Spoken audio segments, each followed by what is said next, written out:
Vass, ARPADVASS.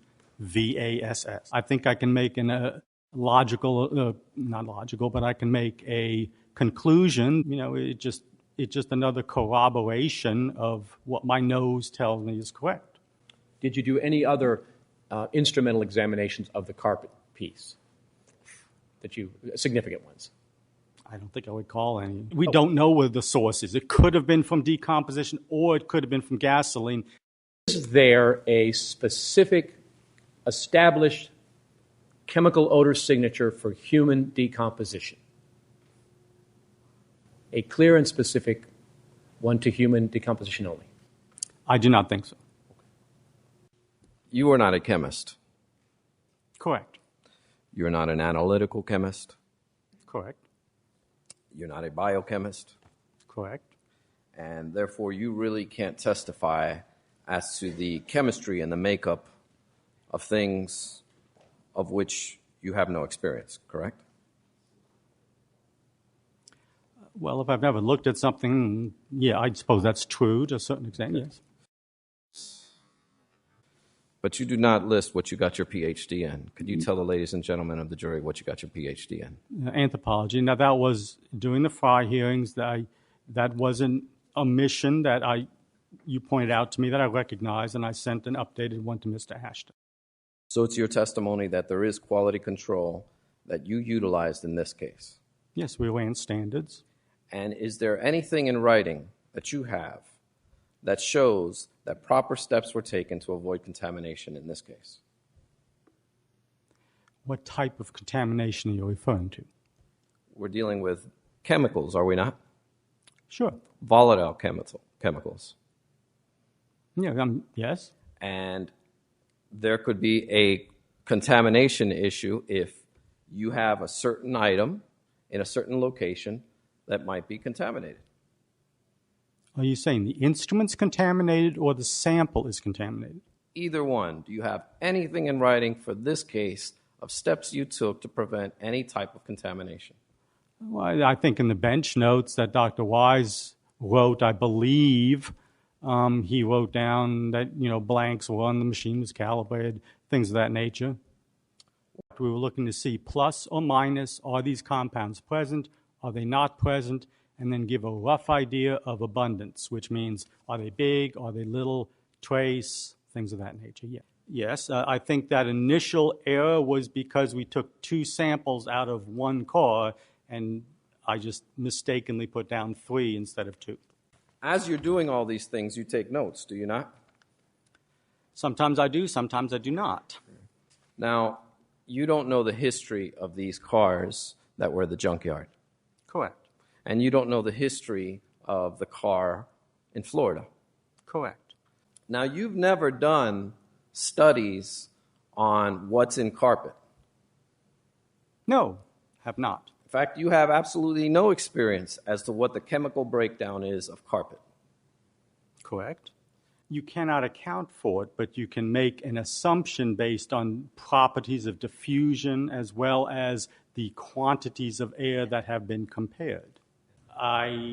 Sometimes they are relevant in a conclusion. Assumptions are sometimes relevant in conclusions? Sure. Common sense included in that. Okay, I'm not a chemist, yes. Yeah. The junkyard samples? Yes. I did not collect those, no. So you don't know if these are trunks that have the trunk lid missing? Oh, in most cases in this junkyard, the trunk lid was not missing but open, because obviously people want to come and take pieces off of cars in a junkyard, so you don't want to have anything locked up. Is that an assumption, sir, or is that a fact? That's what I was told from the person who collected this. You were told that these were with the trunk open? Unlocked. And I believe open, yes. My question to you, sir, is the spraying and running a sample to see the effects of Blue Star as to these chemicals was never done? I did not do that, no. Okay. And again, you are not a chemist, so these are things that are a little bit outside of your area. Okay. Is that a yes? Yes. Okay. Do you recall attempting to find hidden graves at the Barker Ranch in California. At that location, you used several instruments in the locations that were identified by cadaver dogs. That's true.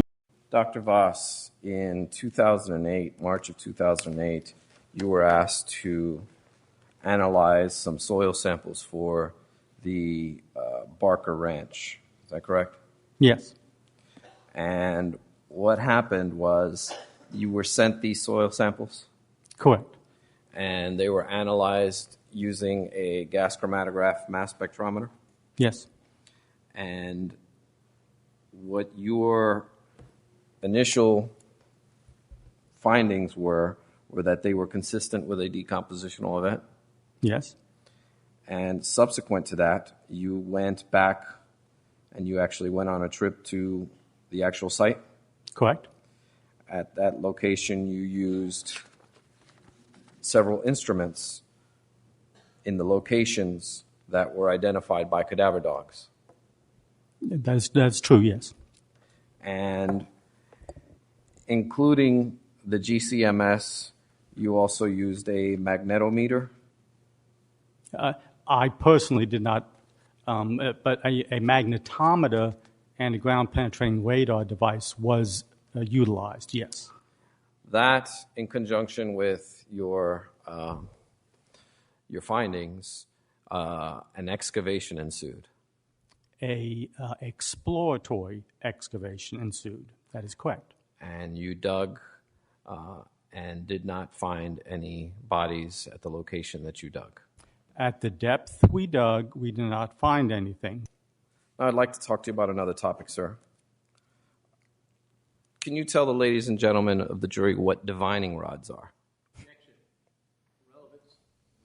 Dr. Vass, you had testified under direct examination about your ability to find clandestine graves.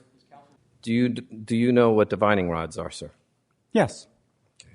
And could you tell the ladies and gentlemen of the jury what divining rods are? Divining rods are antennae used to locate specific properties of specific materials. And can a divining rod be made of a coat hanger from a dry cleaner? Sure, as long as it's the right material, yes.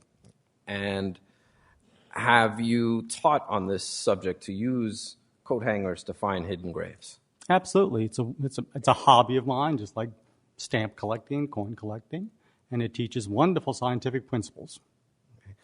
And, sir, were you offered $1 million to prove this theory of yours? You also have attempted to put electronic leashes on flies, have you not, sir?